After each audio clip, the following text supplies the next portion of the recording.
नमस्कार, आज की बड़ी खबरों में आपका स्वागत है। मैं हूं आपके साथ अनु भारद्वाज और आप देख रहे हैं न्यूज गंगा। आज की बुलेटिन में बात करेंगे संजय राउत ने पीएम पर लगाए क्या आरोप, बताएंगे आपको क्या है सुप्रीम कोर्ट का ममता सरकार को बड़ा आदेश, दिखाएंगे आपको कैसे सोफिया कुरैशी के अपमान पर बिहार में सियासत।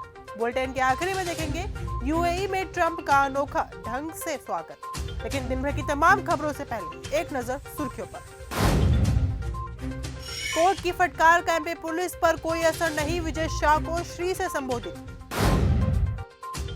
विकी कौशल के पिता ने बेटे के लिए लिखा प्यारा सा पोस्ट, फैंस बोले बेटा हो तो ऐसा।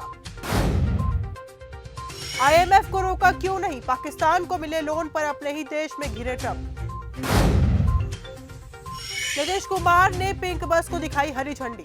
बिहार में मुख्यमंत्री नीतीश कुमार ने आज महिलाओं के लिए विशेष पिंक बस सेवा का शुभारंभ किया। पटना, मुजफ्फरपुर, भागलपुर और गया में कुल 20 बसें शुरू की गई है।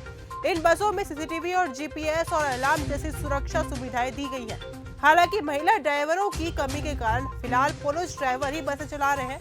आगे 166 और बसों को भी जोड़ने की योजना है। सुप्रीम कोर्ट का ममता सरकार को बड़ा आदेश। पश्चिम बंगाल सरकार अपने कर्मचारियों को करीब 18% डीए देती है। अभी हाल ही में पेश किए गए बजट में ममता सरकार ने 4% महंगाई भत्ता बढ़ाई दी है, पर कई कर्मचारी खुश नहीं थे। उन्होंने सुप्रीम कोर्ट का दरवाजा खटखटाया था, जिस पर आज फैसला आ गया है। बॉलीवुड सितारों पर भड़के नेता वारिस पठान।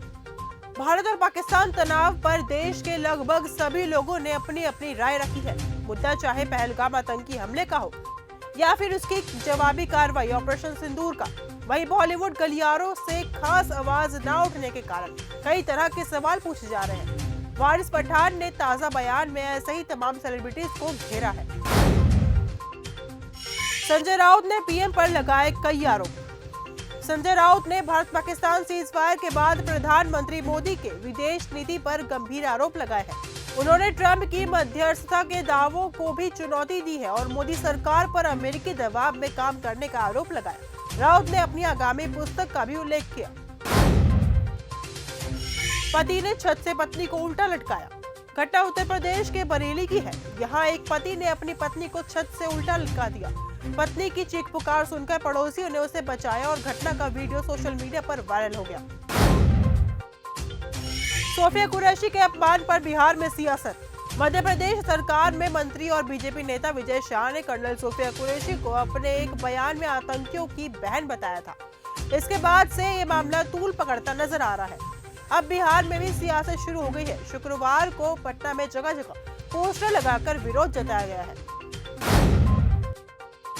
कोर्ट की फटकार का एमपी पुलिस पर असर नहीं। मध्य प्रदेश के मंत्री विजय शाह पर सोफिया कुरैशी को लेकर दिए गए आपत्तिजनक बयान के लिए देशद्रोह का केस दर्ज हुआ है।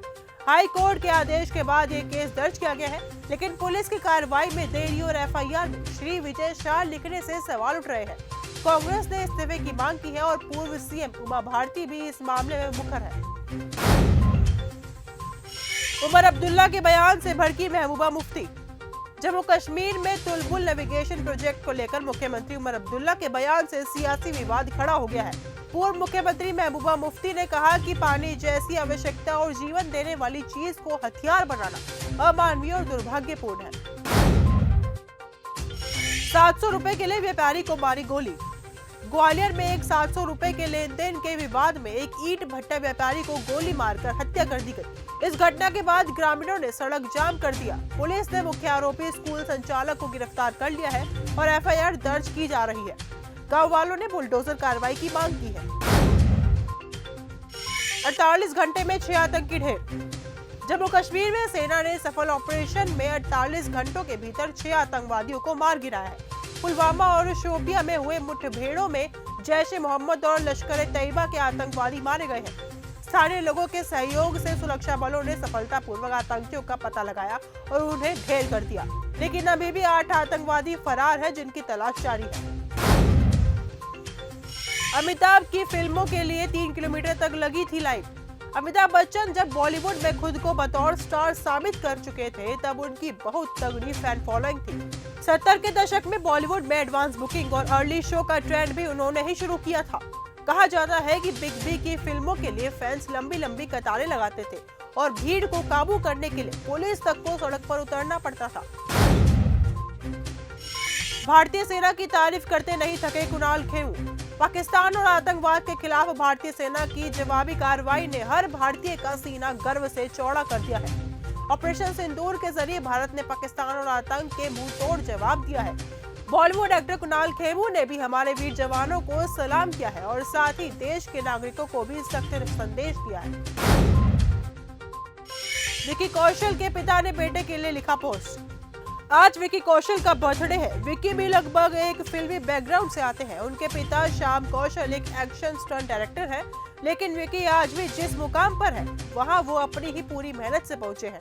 आज उनके जन्मदिन पर पिता श्याम कौशल ने बेटे के लिए एक बहुत प्यारा पोस्ट लिखा है। रूस यूक्रेन शांति वार्ता की तुर्की में नई कोशिश। करीब 3 साल बाद रूस और यूक्रेन के बीच इस्तांबुल में सीधी शांति वार्ता हो रही है, लेकिन जंग थमने की कोई ठोस उम्मीद नजर नहीं आ रही।